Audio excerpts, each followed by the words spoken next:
de trabajo ha sido organizada por el congresista Hernán de la Torre Dueñas y en ella se van a analizar los decretos supremos 050-2005-EM y el decreto supremo número 06-2006-EM referido a los contratos de licencia para la explotación de hidrocarburos del gas de camisea, especialmente del lote 88. Debemos señalar que entre los invitados se encuentran el doctor Luis Huerta Guerrero, procurador del Ministerio de Justicia, así como el doctor Julio Castillo Calizaya.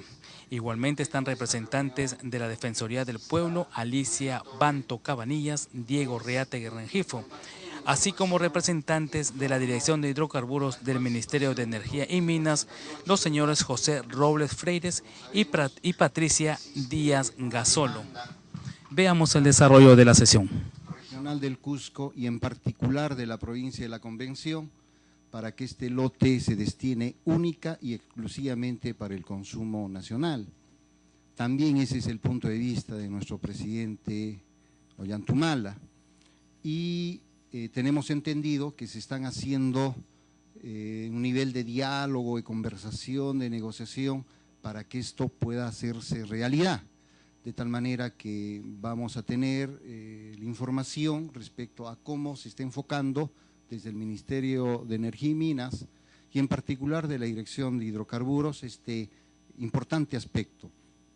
Y junto con ello han surgido controversias. Se presentó todavía el 2010 una demanda en el proceso contencioso administrativo por la cual se plantea la nulidad de dos decretos supremos, el decreto supremo 050-95-EM y el decreto supremo 006-2006. Ambos decretos tienen que ver obviamente con el lote 88 y las modificatorias al contrato original suscrito por el Estado peruano. Esta demanda fue tramitada en su momento y en el mes de diciembre se notificó la sentencia en primera instancia, declarando fundada la demanda y por tanto nulos los decretos supremos y todos los actos posteriores efectuados a mérito de estos dispositivos legales. Esta sentencia fue objeto de apelación por la Procuraduría del Ministerio de Justicia. Entonces, un segundo aspecto que vamos a tener es una información, vamos a compartir información respecto a este proceso y a esta incidencia judicial para poder tener una apreciación global. Las intervenciones van a ser en ese sentido y finalmente vamos a escuchar las opiniones y los puntos de vista de todos los participantes. Es una reunión de trabajo cuyo objeto es compartir información y bueno, cada quien al final, el ejecutivo, el legislativo y las personas tomarán pues las acciones, pero con mayor conocimiento, que es la finalidad. Este tema ha sido de preocupación del despacho, el congresista nos ha instruido, quien habla es su asesor, para que podamos tomar algunas medidas de prevención. En la provincia la Convención ha generado cierta duda y cierta falta de una adecuada información en torno a este proceso y eso ha generado nos ha motivado para realizar esta reunión y poder compartir esta información.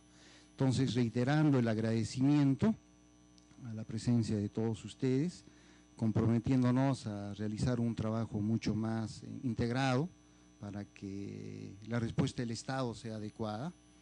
Voy a dar el uso de la palabra al congresista Hernán de la Torre Dueñas, quien es integrante del grupo de trabajo de hidrocarburos y energía de la Comisión de Energía y Minas del Congreso de la República. Entonces, reiterando la bienvenida, doy el uso de la palabra a nuestro congresista Hernán de la Torre. Señor congresista.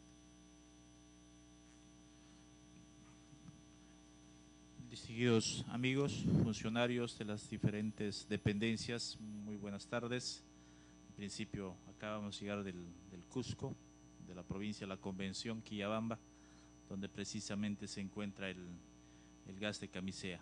Justamente en estos días ha surgido esta preocupación, sobre todo en la región Cusco, en las organizaciones sociales e instituciones representativas, lo cual nos ha motivado desde el despacho a hacer este diálogo, una conversación, para nosotros también poder aclarar a nuestra región de esta situación que se está presentando.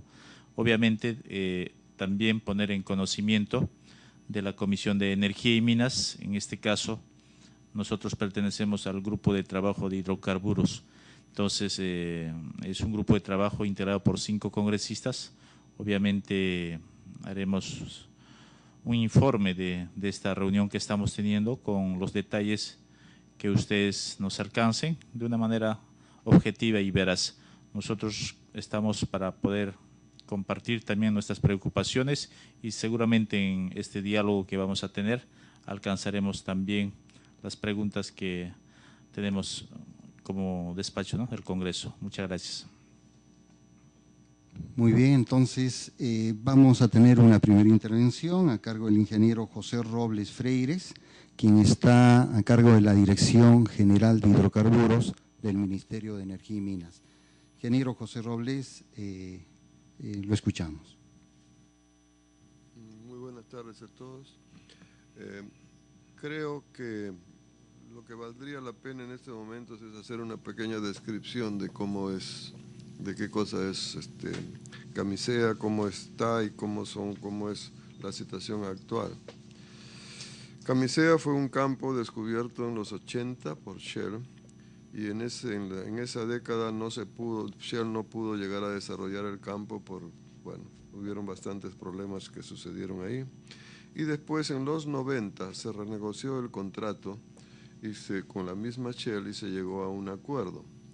Y en ese acuerdo se decía que ellos tenían 2 años de plazo para confirmar primero las reservas que había y también para evaluar el mercado nacional. No se pensaba en ningún momento en esa época en exportar gas, solamente se sabía del mercado nacional. En esa época el mercado nacional, bueno, nadie conoce, excepto en el norte, en el cual siempre se usó gas, en el resto del Perú no había gas natural y no se sabía nada de eso. Entonces los industriales que habían en esta parte del país, etcétera, pues estaban desconfiados, no se sabía mucho de ello. Entonces Shell no pudo concretar contratos de consumo y porque también había pensado y tenía en su plan hacer una planta eléctrica. Entonces al cumplir los 2 años el acuerdo se hizo nulo por sí mismo, pero ya Shell había invertido bastante dinero en la exploración que tenía que hacerse ahí. Eso hizo que fuera posible posteriormente hacer un concurso público con condiciones muy inusuales, digamos, y severas, digamos, en cuanto a eso. Primeramente, digamos que era un contrato para proveer de gas al país. Después se puso topes al valor del gas. La Ley Orgánica de Hidrocarburos dice que los hidrocarburos que se producen son de propiedad del concesionario y él puede comercializarlos libremente. En este caso, no. Se puso precios definidos para el gas, bajos por supuesto. Claro que con una condición de que ir a incrementar con el tiempo, porque en un contrato de 30 años no hay precios que puedan mantenerse fijos, etcétera, ¿no? Entonces, en esas condiciones se inició el contrato, pero solo se licitó una parte, la parte más grande del área descubierta por Shell, que fueron la zona donde estaban los reservorios Cachillari y San Martín, que eran los mayores que habían en esos ahí, con condición de hacer un gasoducto, y en el gasoducto se puso también qué tamaño mínimo debía haber, y el tamaño mínimo que se fijó fue en el contrato, un contrato separado con TGP, se hizo un contrato separado para la distribución de gas en Lima, etcétera, y se inició ese periodo que hubo. El consorcio, mejor dicho, el contrato se hizo con un consorcio de varias empresas que habían hasta una de Argelia, una de Corea, otra una argentina y una de Estados Unidos también. Es un consorcio multipropósito, mejor, de muchas empresas que estaban ahí. Y con eso se comenzó a hacer el ducto, etcétera, para que se llegara a Lima, y la historia ya es reciente. En 2004 se comenzó a utilizar el gas. La demanda, como en ese momento hubo que, por decirlo de otra forma, de inducir a alguien que contratase consumo inicial. Se consiguió solamente 10 personas, 10 empresas con cantidades limitadas y condiciones muy favorables para que lo pudieran consumir, lo pudieran utilizar, ¿no? 10 iniciales. Una vez ya comenzado eso, también se había tenido una política de restringir la instalación de plantas hidroeléctricas. ¿Para qué? Para forzar a que se utilice gas también en generación eléctrica.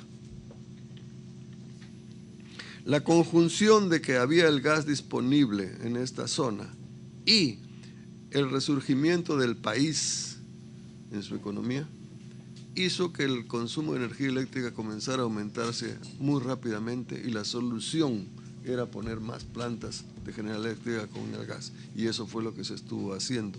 Y ese límite de 450 millones de pies cúbicos que se suponía iba a cubrir la demanda hasta el 2014. En el 2008 ya estábamos en apuros y comenzó a incrementarse la capacidad.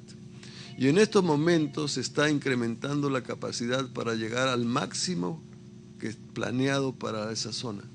Los reservorios de gas se planean en cuanto a su producción a un límite en el cual pueden producir constantemente durante 20 años por lo menos. Hay quienes los hace 20, otros 25, pero dentro de ese rango de tiempo se planea todo.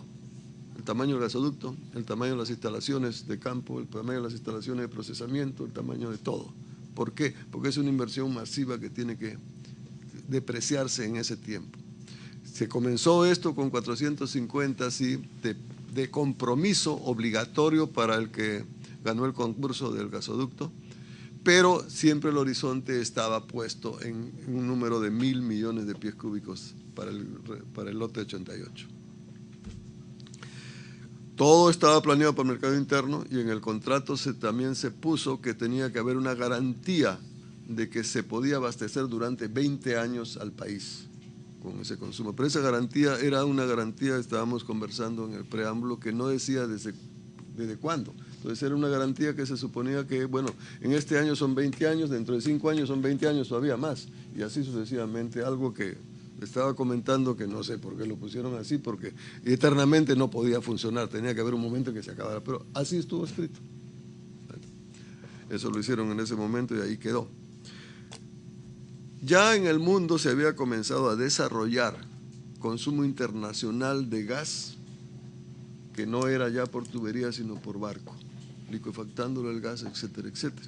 Así que hubo los mismos empresarios que estaban ahí viendo de que en Norteamérica ya está, que era siempre autoabastecido. El norte de América tiene mucho gas y usan mucho gas también. Podía de repente exportarse ahí por vía marítima. Y surgió el siguiente proyecto, que fue el lote 88, fue el de Camisea, el lote 56, que era un pedacito que había quedado de lo descubierto originalmente.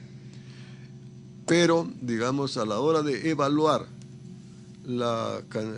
todas las inversiones porque había que construir una planta pues de liquefacción, había que construir los barcos para llevarlo porque así nomás no se encuentran, etcétera, etcétera, y la planta de recepción en el otro lado también. Vieron los que estaban planeando eso, de que el volumen para que se pudiera financiar no era suficiente, lo ya descubierto en el lote 56. Y teniendo, como le digo, estábamos en el 2001, 2002, que nadie consumía en el país y que solamente había 450 y había una disponibilidad de hasta 1.000 que se podía producir, se había planteado para eso. Bueno, pues con Camisea van a haber cuántos, 50, 60, 70 años para abastecer la demanda, ¿no? Entonces surgió la idea de hacer un mayor volumen para la exportación, cediendo con un compromiso del lote 88 de abastecerlos cuando ya no tuvieran suficiente gas en el lote 56 para cumplir con el contrato. O sea que era un ofrecimiento para futuro. Cuando ya el lote 56, como le digo, todos se planean para una cierta producción, ya no pudiera abastecer su compromiso en el mercado interno en ese momento, entonces del lote 88, que iba a tener gas para un tiempo muy largo, podía hacerlo sin no menoscabar en nada o sin dejar de abastecer el mercado nacional. Y eso fue el motivo de ese cambio que se hizo en el contrato. Y si entonces para ellos se dijo, bueno, esos 20 años se cuentan a partir del acuerdo, porque había que comenzar en algún momento los 20 años y no irlo postergando, porque si no iba a ser un infinito que en algún momento iba a colapsar por sí mismo, ¿no? Porque el yacimiento de gas es un yacimiento finito, puede ser muy grande o muy chico, pero eso es finito, no es más que eso. Una vez que se termina eso, pues no se acaba, ¿no? Bueno, y eso dio origen a que se hiciera el contrato del lote 56, se hicieran las instalaciones para procesarlo y ya se está exportando el gas del lote 56 desde hace ya un poco más de 2 años. El punto claro en este momento es que todo el gas que se ha ido fuera del país ha salido del lote 56.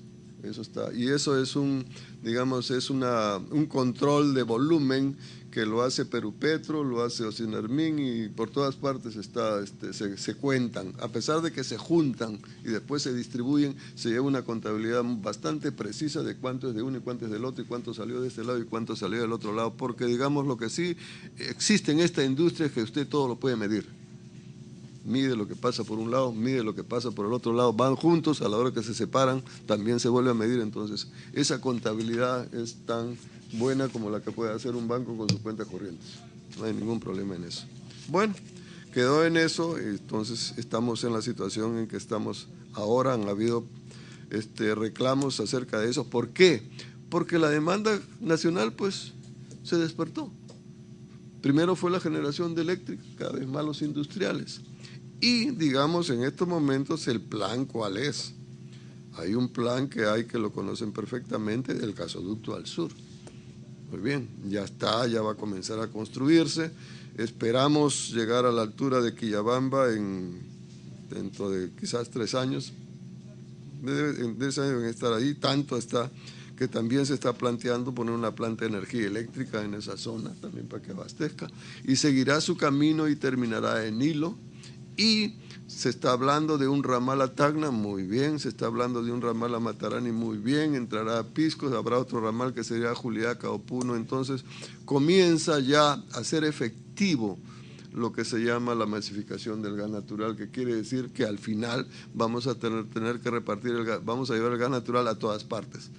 Bueno, yo tengo una tingencia especial, va a ser bien difícil llevarlo a la Amazonía, pero no sé cómo vamos a hacer para eso. Pero digamos, el resto tenemos un gasoducto aquí al centro, tenemos un gasoducto que recorre la Sierra Sur y baja a la costa después. Al final hay el plan de otro gasoducto que sale desde Ayacucho, va por la Sierra Central, baja a la costa y sigue por la costa y se unirá con otro gasoducto que saldrá de los campos de gas que existen también en Tumbes y en Talara. Entonces vamos a tener, todo ese sistema está ya planeado, solo es cuestión de irlo ejecutando y poniéndolo en marcha. Y ramales hacia varios lugares, y también existe lo que se está denominando los ductos virtuales, o sea, el poder transportar en camiones en pequeñas cantidades gas hacia los lugares donde no pueden ir los ductos troncales. Entonces, este es un proceso de años, no podemos decir en esto vamos, digamos,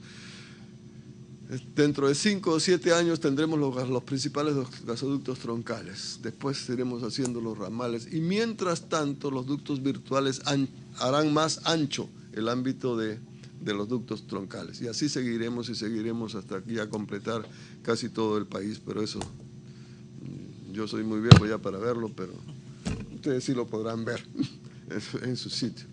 Y nacerán más industrias y serán más cosas. vamos a poner una planta petroquímica por acá. Yo estuve el otro día conversando con algunos gentes que hay minas de hierro por el lado del Cusco, en la cordillera oriental. Señores, pueden ustedes convertir eso en hierro de esponja y hacer lo que salga más fácil. No es irrealizable, es algo que se puede realizar. Iremos cada vez consumiendo más. Y lo que es bueno saberlo también es que no solamente hay gas en la zona de Camisea, no solamente hay gas en el lote 88 y 56, que son los explotados, hay dos lotes junto a ellos, que es el 57 y el 58, también ya se ha descubierto gas en esos, también ya se va a hacer. Entonces seguimos creciendo en esto. Bueno, ¿qué es lo que se está haciendo en este momento? Además, de acuerdo con las disposiciones que se han hecho, Perupetro está negociando con el lote 56 y con el lote 88 para liberar al lote 88 del compromiso que asumió de apoyarlo al lote 56 en el momento en que le falte el gas para completar su contrato, porque su contrato es fijo, 600 millones de pies cúbicos al día durante tantos años. Entonces hay un momento dentro de 6, 7 u 8 años en los cuales ya la producción del 56 de los yacimientos actualmente en explotación ya no va a ser suficiente para los 600. Entonces, eso se tiene que cubrir con otros yacimientos que están en el mismo lote 56 y que se están explorando en este momento, se tienen que cubrir con eso. Pero estos asuntos del gas natural y etcétera, y financiamientos, es algo que en el mundo se está tomando con mucho cuidado, porque han habido situaciones inconvenientes. Y eso es lo que se llama las reservas probadas certificadas. Los financieros, los instrumentos financieros, para poder aprobar un préstamo, poder financiar algo, piden que se certifique la reserva. ¿Qué quiere decir certificada? Primeramente, ¿se ha descubierto el yacimiento? Sí. ¿Se ha cubicado el yacimiento? Sí. La cubicación da tal volumen, de lo cubicado, se ha delimitado cuánto es lo que realmente se puede producir, porque no todo puede salir, algo se escribe que entra. Sí, eso da cierto volumen. Muy bien. ¿Tiene usted las instalaciones para llevarse eso al mercado o no? Porque si no las tienen, no son certificadas todavía. Porque de repente usted no va a poder. ¿Tiene las instalaciones? Sí.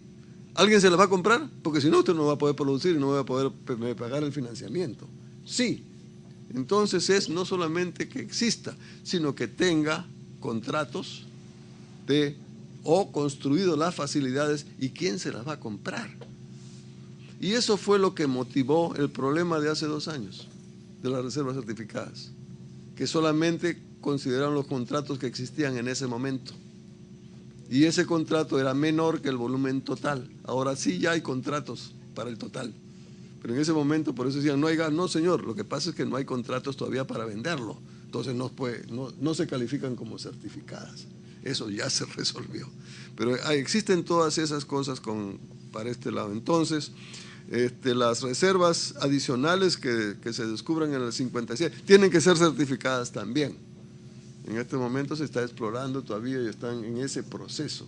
Y en ese momento ya se libera de alguna manera, mejor dicho, la liberación del compromiso del lote 88 que tiene actualmente, en mi concepto, disculpe, eso es personal, pero se lo digo con toda la candidez del mundo de que es así. Eso es cuestión solamente de tiempo, de que se terminen esas cosas, se terminen las negociaciones y quede todo esto libre ya y no haya ninguna objeción, y que el lote 88 íntegramente escrito, firmado y todo quede, señores, este es gas para solamente el mercado nacional.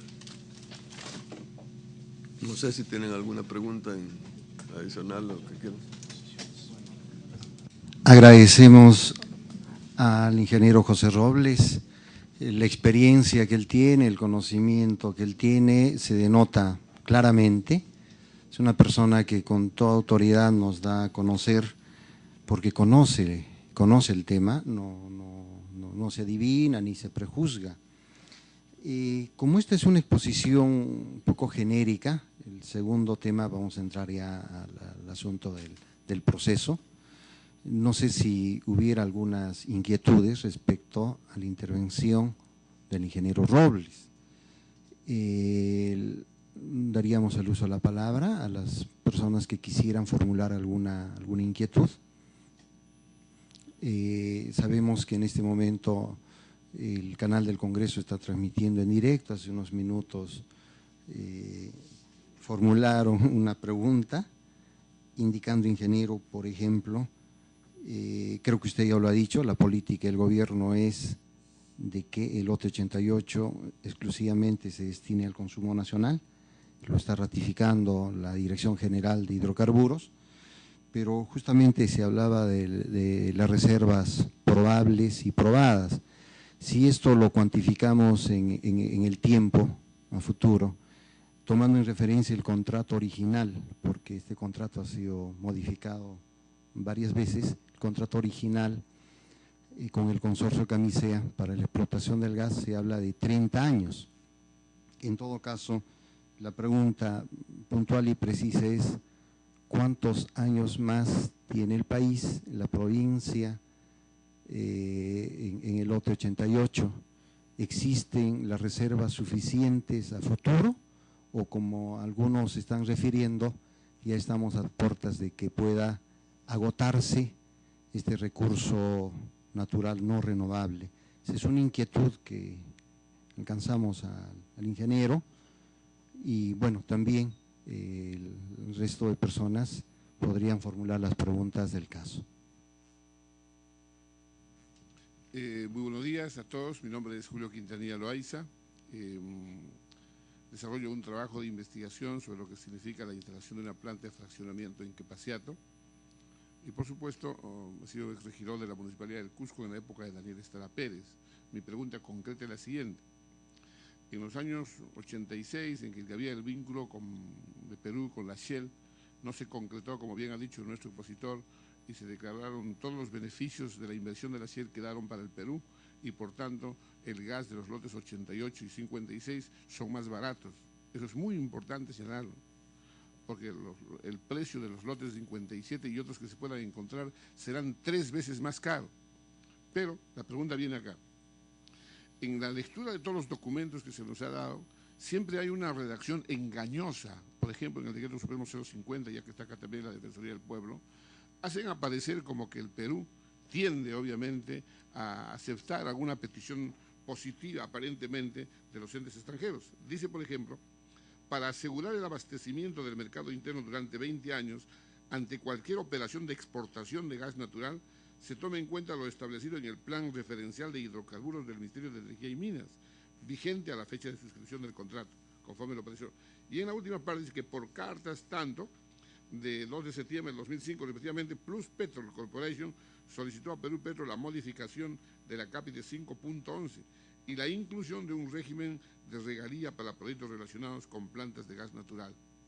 Este tipo de argumentos y considerandos al final resultan ser un tanto lesivos para la economía nacional, sobre todo para la población de Cusco, para la población de la Convención, que obviamente lo que quiere es gas en su tierra y gas barato.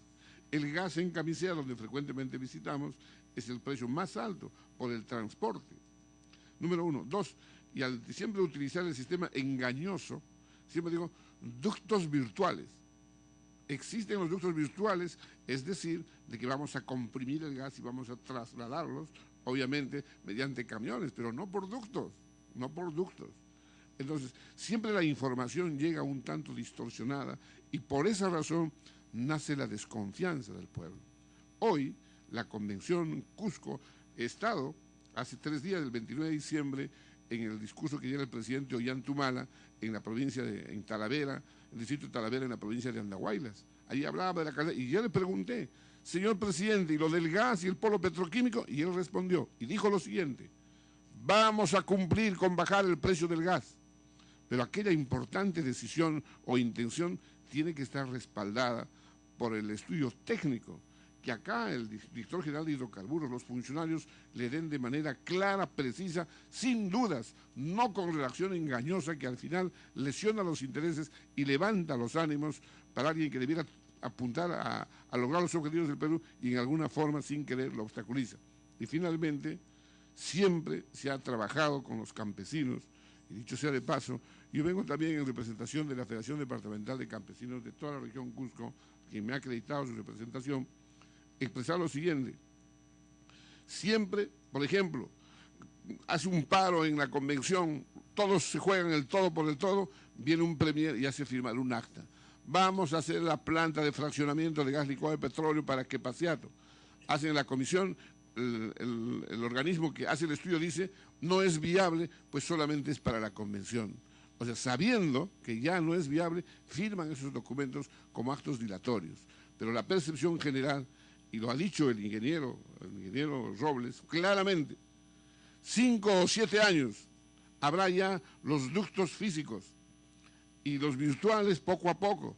Entonces, eso no es una forma concreta de satisfacer. La convención Cusco y el sur del Perú requieren el gas ya, o cuanto menos su precio barato, a un precio accesible y obviamente con posibilidades de acceso a toda la población. Muchas gracias. Muy bien, ¿alguna otra inquietud? Siempre apelando a la concreción, porque tenemos entendido también de que los invitados están haciendo un esfuerzo, tienen eventos, reuniones, y siempre apelamos a la concreción de todos los que participen en esta reunión. Sí, propuesta ciudadana. Buenas tardes, mi nombre es Epifanio Vaca, vengo de Propuesta Ciudadana. Mi pregunta al señor expositor es, ¿qué explica que durante todos estos meses de negociación anunciada entre Perú Petro y el consorcio no hayan llegado, según se sabe por los medios públicos, a un acuerdo? Es decir, ¿cuáles son los argumentos por los cuales las empresas, digamos, no terminan, o se dice que es una de ellas especialmente, que no terminan de digamos, ponerse de acuerdo para que las reservas del lote 88 sean totalmente liberadas para el consumo interno?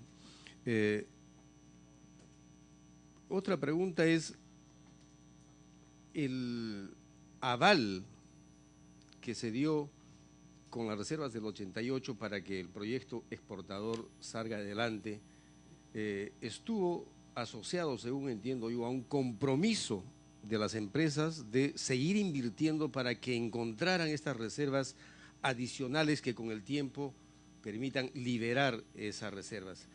Pero, según se sabe, esas inversiones han demorado, han tomado demasiado tiempo, y es claro, nosotros venimos haciendo seguimiento a este tema desde el 2005, 2006, que si no hubieran habido las protestas, las luchas de los pueblos de la Convención, del Cusco, de la Asamblea de Gobiernos Regionales, que el 2008-2009 protestó también enérgicamente, y gracias a esas luchas es que se han venido arrancando pequeñas conquistas, pero que solamente se han traducido en decretos supremos del Estado, en donde el Estado se compromete a tal cosa, pero eso no ha sido refrendado o no ha sido, digamos, también aceptado por las empresas. Entonces, tenemos años en donde para hacer frente a las protestas sociales del sur y de la Convención, efectivamente el Ministerio y el Gobierno han dado medidas, pero que no tienen mucha validez, porque en este tipo de contratos también tiene que haber la aceptación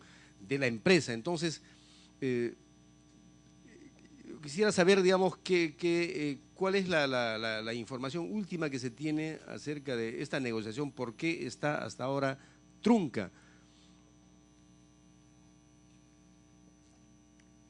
Muy bien, agradecemos. ¿Alguna otra intervención antes del ingeniero Robles? Al doctor Robles, hay fecha ya más o menos aproximada para que entre en operación o en explotación el lote 57 que va a asumir Repsol y el lote 58 de Petrobras. Sería la inquietud.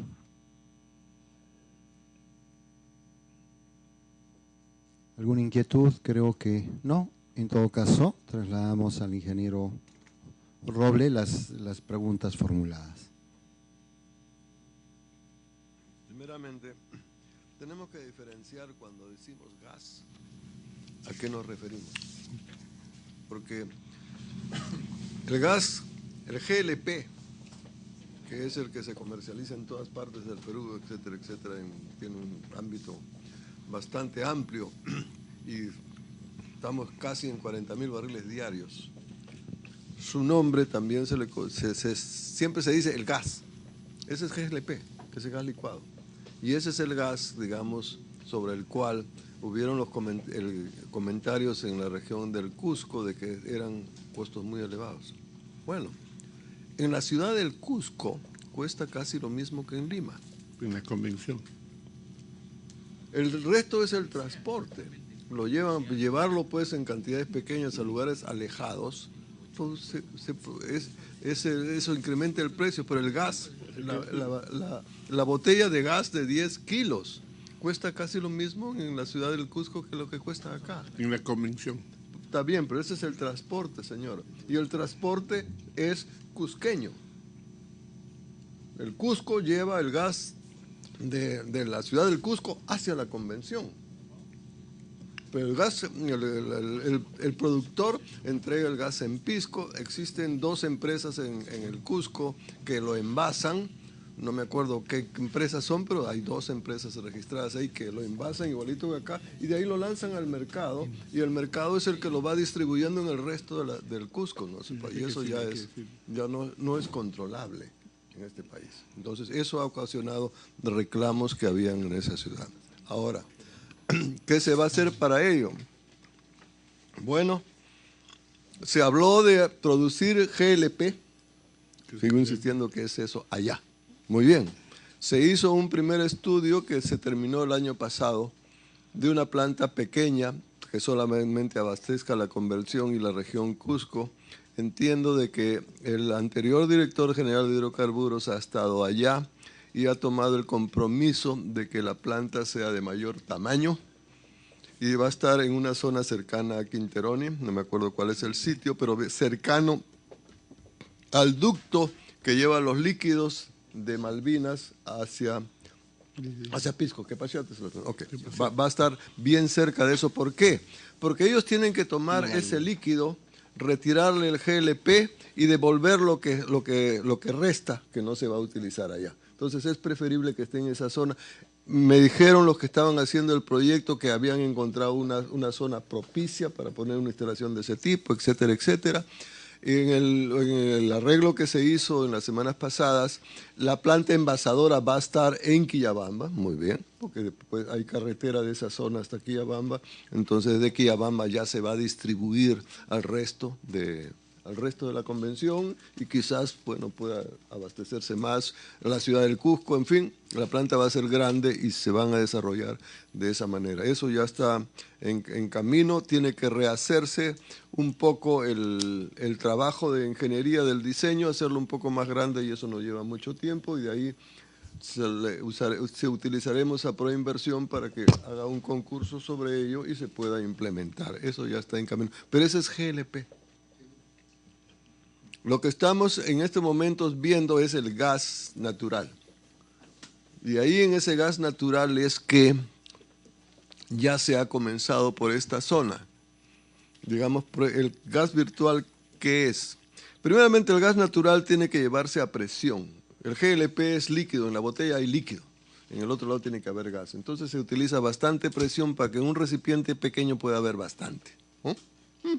Entonces ya se está haciendo acá, en algunos sitios que se han instalado plantas compresoras independientes. En Lurín hay 2 y hay otra por acá por Lima que no sé por dónde están, pero en Lurín hay 2 bastante cercanas, en las cuales comprimen el gas, llenan unas botellas chicas y esas las trasladan en un tráiler y lo pueden llevar a cualquier parte. Eso es lo que se denomina ducto virtual. Pueden ir fuera de la zona, no necesitan tener un ducto instalado, sino con eso lo llevan a otro sitio y entiendo de que lo están llevando a algunas instalaciones industriales por donde no está llegando todavía la red de ductos de cálida o algunos grifos también para que se puedan ellos abastecer con gas, y es algo que va a irse extendiendo y extendiendo. Tanto se va a ir extendiendo y extendiendo que en meses pasados una de las dos empresas ha llevado sus camiones con gas a Arequipa, porque la municipalidad de Arequipa iba a poner una línea de ómnibus y querían poner ómnibus a gas natural similares a los que existen aquí en Lima. Entonces querían probar en el sitio si un ómnibus con gas natural, usándolo, también tenía el mismo rendimiento a 2.000 metros que aquí en la costa. Y me dijo, después de regreso, vi al caballero, la empresa que estaba haciendo, me dice, sí han aceptado, sí van a querer van a querer el transporte de gas y sí van a hacerlo. Y Arequipa está bastante lejos. Entonces, bueno, muy bien, entonces lo podemos hacer a 20 kilómetros de distancia, a 1.000 kilómetros parece que también. Entonces, eso nos da luz de que podamos ir mejor dicho, a ampliar el gasoducto, los gasoductos troncales, porque esas plantas de compresión se pueden instalar en cualquier parte. Usted la pone para acá, más allá la pone donde quiera. Esa es la primera idea que ya está implementándose. Ya existen 3 empresas y una cuarta en Piura. Han instalado un grifo de gas natural en la ciudad de Piura y otro en Chiclayo. Y hay una empresa allá que toma el gas instalara de los campos de gas de ahí y se los lleva a esos grifos y ahí están. Entonces ya la idea está ahí, ya hay quienes la quieren hacer y es algo que va a continuar y continuar y continuar. Y eso, como le digo, permite ampliar más rápido lo que estamos tratando de hacer. Además de eso, se está también evaluando, porque también se usa en otros países, el gas licuado, ese que se exporta, también se puede llevar en camiones. Así que hay quien está estudiando cómo llevarlo en camiones y una vez puesto así, se está hablando con los que exportan gas, oye, deja un poquito para acá, que lo vamos a vender en el país, y en principio lo aceptan. No hay problema para ellos, es una cantidad que no es mucha, pero en fin, también todos tienen que poner el hombro cuando se trata de ampliar las cosas que nosotros estamos usando. Así que, pero es una idea que está desarrollándose, viendo costos, etcétera, ¿no? Entonces, esos son los virtuales y que tienen futuro en el país porque tender ductos lleva tiempo. ¿Desde cuándo estamos hablando del ducto del sur? Yo creo que 3 años ya. Y ya hay una empresa, o 4, ya hay una empresa que tiene el contrato para eso, que Acuntur, etcétera, etcétera, que ya va a ponerlo y ya hay fechas para cuándo van a estar, etcétera, etcétera, y cuándo va a llegar. Proinversión iba a hacer el concurso para el gas, para el ducto al norte, pero lo pospusieron por algo, pero va a tener que hacerlo para el ducto al norte y así se seguirá haciendo en estos. Y no nos olvidemos tampoco de los campos del norte. En los campos del norte, la empresa que está trabajando por ahí también van a juntarse entre varias empresas para hacer volumen suficiente de gas. Entonces, no nos extrañe que con el tiempo haya un gas de Tumbes a Piura y a Chiclayo, ¿no? Todito eso es un proceso, estamos en un proceso de utilizar gas que, como les dije al principio, va a durar años, bastantes años para que sea. Polo petroquímico. Uno de los usos que se le da en otros países al gas natural es la fabricación de urea, nitratos y también etileno, polipropileno, plásticos, etcétera, etcétera, etcétera. Ya hay 3 empresas que quieren poner eso en el país. Una en el sur, a base de etano para hacer etileno, polipropileno y de ahí a los vinílicos y a toda la gama de plásticos que hay, que es un proyecto muy, muy, muy grande que se va a abastecer de ese ducto que va hacia el sur, con etano, con la parte de etano principalmente. Hay otras 2 empresas que van para fertilizantes o explosivos, que es urea y nitrato de amonio, que en principio estaban en lo que se denomina el sur chico, estaban entre Pisco, San Juan de Marcona y por ahí están para ponerse. Ese es un proyecto que también se va a hacer, va a ir haciéndose. Todos somos conscientes de que en los últimos 3 años el sistema financiero mundial ha tenido varios remesones. Entonces, todos esos proyectos, cuando existen estos proyectos, como son de varios cientos o a veces 2 o 3 mil millones de dólares, pues espérate que se tranquilicen esto, espérate que se vuelva a rearmar el consorcio, lo que quieran, y eso los tiene un poco demorados. Pero, digamos, al final vamos a contar con ellos, no hay ninguna duda para mí de eso, y que vamos a tener para mí deben haber quizás 2 polos petroquímicos por lo menos, en la parte sur del país, etc. En cuanto a las relaciones con el consorcio de Camisea es un consorcio formado por empresas de diferentes países y diferentes calidades, digamos, desde alguna empresa estatal o paraestatal como es la de Argelia o es la de Corea, es privada, y empresas privadas Argentina, etc. Infortunadamente, en sus acuerdos, ellos, todo lo que hacen, tienen que ser por acuerdo unánime de todos los componentes. Si no es unánime, no mueven nada.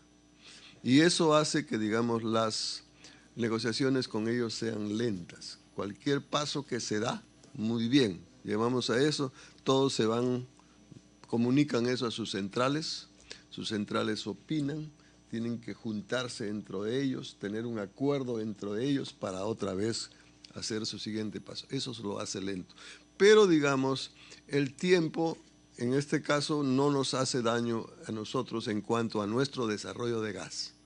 Les dije desde el comienzo que, digamos, que el gas del lote 88 que se iba a usar, si le faltaba el 56, es algo que va a ocurrir entre 8 años o 10 años, no es para mañana. Actualmente todo el lote 56 se utiliza para exportar y eso va a ser durante bastantes años. Además de eso, en el lote 56 es donde está más activa la exploración. Hay 3 yacimientos adicionales detectados en el lote 56 que tienen que probarse. Ya se probaron 2 y han resultado, no del tamaño del San Martín, no, pero todos van, en mi país, etcétera, pero hay otros 3 más que perforar. Y ahí hay un equipo haciendo pozos, etcétera, etcétera. O sea que la noticia la vamos a ver viendo en este caso. En el ministerio tenemos que recibir en la segunda parte de este mes los informes sobre reservas de todas las empresas. En ese momento vamos a volver a tener el número tenemos de reservas probadas de toda la zona esa de Camisea, y van a ver ustedes porque ya es mayor que el que tuvimos el año pasado.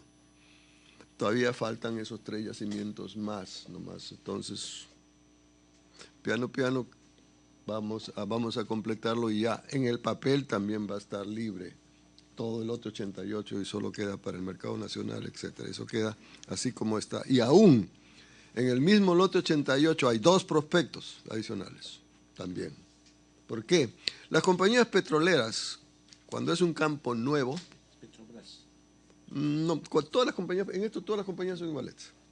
Llegan a una zona, ¿no es cierto? Entonces comienzan a explorar y ¡pac! La aciertan. Pum, sí está bueno, ya. Entonces, ¿qué hacen? Lo ponen en producción inmediatamente porque de ahí sale para financiar el resto. Y siguen después la exploración, continúa. El mismo Camisea, ya se había descubierto el San Martín y el Cachillari, son los 2 que se ponen en producción, y hay por ahí 2 más que hay que ver. También tienen que ver. ¿Qué otra cosa hay para allá que lo hemos estado viendo desde el año pasado? Más abajo de lo que se está en estos momentos produciendo, hay una nueva capa que es el Copacabana, que se creía que no tenía nada, ya salió que también tiene. Entonces también hay más abajo de lo que teníamos. ¿Cuánto? Todavía no sabemos. Que hay. Entonces sigamos ahí. Entonces, digamos, tenemos lote 88 para rato, para bastante rato. Y tenemos además de ellos el 57 y el 58 porque preguntaron. Se está ampliando en estos momentos, ya comenzó, la tercera ampliación de las facilidades de gas natural. Eso es ampliar la planta Malvinas, ampliar el gasoducto a la costa, ampliar la planta de Pisco. Eso es algo que ya se inició hace 2 años y el próximo año ya entrará en operación completa. En ese momento entran a toda capacidad las producciones actuales del lote 88, que todavía tiene para crecer un poco más, visto ya, desarrollado ya, pero que todavía le faltan completar la planta de Malvinas, el gasoducto de la costa y la planta de Pisco. En ese momento ya entra a la plena capacidad máxima original, llamémoslo así, porque después veremos qué más hay, porque eso sigue. Entonces, digamos, ¿cuántos años? No me pregunten. Lo único que yo sé es que mis nietos van a usar gas de camiseta todavía. Esto es lo único que les puedo decir, por si acaso, nada más. Hasta, y no sé si mis bisnietos también. Yo creo que mis bisnietos también van a poder estar con eso, porque hay, digamos, hay camiseta para el rato, no hay ninguna duda.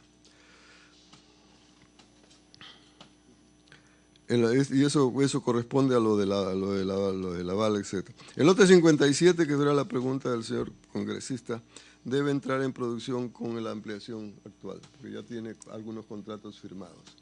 Y ese va a entrar en ese momento. Y el lote 58 está en exploración todavía. El lote 58 también ha descubierto, también tiene 2 o 3 lugares más para perforar, etcétera, etcétera. Y ese es el que posiblemente se vaya más hacia el sur en eso. Pero una cosa tenemos que tener presente. El sistema de distribución del gas natural permite que, digamos, el gas del lote 88 se pueda vender en Hilo, en el Cusco, en Arequipa, en todas partes. Igualito como se vende por acá. Porque es un solo sistema que ingresa el gas en Malvinas y sale por todos los litros que se pueda sacar, y uno podrá tener contrato con Plus Petrol, con ellos, otro podrá tener contrato con Repsol, otro podrá tener el contrato con Petrobras, etcétera, pero todo se reparte por todas partes. No hay problema, porque son ductos de concesión, de uso público, uso abierto. Y la tarifa va a ser también es tarifa única, así que tampoco hay el problema de que yo estoy más cerca y más lejos. ¿Para qué? Para que lo puedan utilizar el gas en el sitio donde mejor se pueda utilizar, y no porque en ese sitio es un poquito más barato que más allá. Si no, tendríamos a todo el mundo acá en Chilca usando gas natural y en el resto del país no. Se tiene que poder usar en todas partes, y por eso fue que la norma prevé la tarifa única para que se pueda usar en el lugar en que sea aprovechado mejor, de acuerdo a lo que el usuario elija. No se le va a imponer absolutamente nada en ese plan. Entonces, el lote 58 todavía está en eso, el lote 57 ya comienza y, digamos, el futuro es nuestro. Estamos tristes. Una pregunta brevísima. Puntualmente, ¿cuánto de la capacidad del lote 88 se está exportando? ¿Y cuánto del lote 56, cuánto tiempo queda para poder explotarlo? Puntual. Del lote 88, 0. Ni una... Está grabado, ¿eh? Ni una molécula del lote 88 está yendo a exportación, pueden grabarlo. Y esa es una contabilidad muy precisa que se lleva, en Malvinas, de los diferentes ingresos que tiene, que son dos corrientes de gas ingresan a la planta de Malvinas. El gas del lote 88 y el gas del lote 56 se miden con instrumentos muy precisos a la entrada. Se retiran de ahí los líquidos y se mide a la salida también. Tanto es del lote 56 y tanto es del lote 88. Ese es un control bastante preciso y se usan los mejores instrumentos que existen ahora en el mercado. Ingeniero Robles, muchísimas gracias a la Dirección General de Hidrocarburos. La exposición ha sido bastante clara, bastante precisa. Realmente nos ha traído muchas novedades y se ha puntualizado aspectos bastante precisos. Se señalaba por ahí que el lote 88 estaba sirviendo para la exportación, pero creo que la exposición ha sido bastante clara al respecto. Y obviamente todo este evento está siendo grabado, de tal manera que vamos a tener los documentos para poderles alcanzar.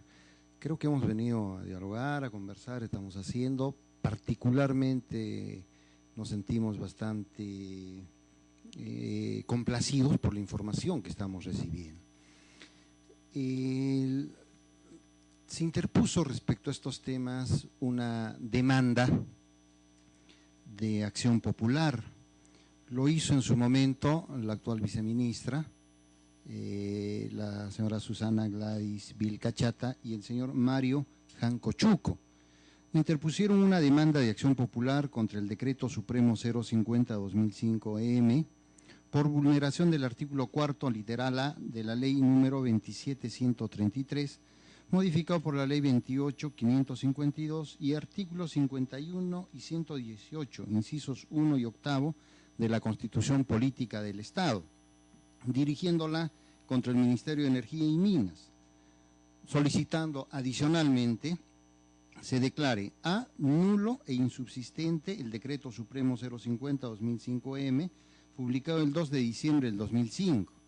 B, nulo e insubsistente el Decreto Supremo número 006-2006-EM, publicado el 13 de enero del año 2006.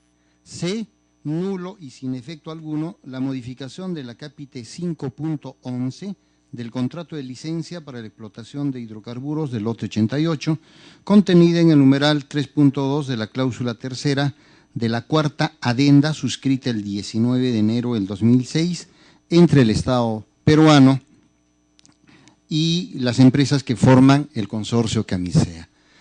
Este proceso se ha iniciado, la cuarta Sala Civil de Lima en el mes de diciembre notificó la sentencia recaída en este proceso de acción popular. Y esta sentencia declara fundada la demanda en todos sus extremos. Es decir, declara nulo el Decreto Supremo 006 y nulos todos los actos posteriores que se generaron justamente a mérito de la vigencia de estos dispositivos legales. Esto tiene una implicancia bastante complicada, porque en una etapa de negociación entre el Estado y el consorcio, obviamente que genera dificultades y problemas. Y por otro lado, también ocasiona de que dos de estos dispositivos pues queden sin efecto y obviamente se retrotraiga los hechos a una etapa anterior, con todas las consecuencias que eso pudiera generar. Está de por medio un conjunto de aspectos, ¿no? Obviamente el interés del Estado de mantener vigente el principio de seguridad jurídica, pero por otro lado también la justa demanda de la provincia, de la Convención, del Cusco y del país, de que se garantice que el lote 88 sea para consumo único y exclusivamente nacional. Esta demanda está siendo interpretada de distintas formas y de distintas maneras. Y esto puede generar a futuro, cosa que no deseamos, algunos conflictos de orden social. Y justamente el despacho ha tomado por conveniente realizar esta reunión para intercambiar estos puntos de vista.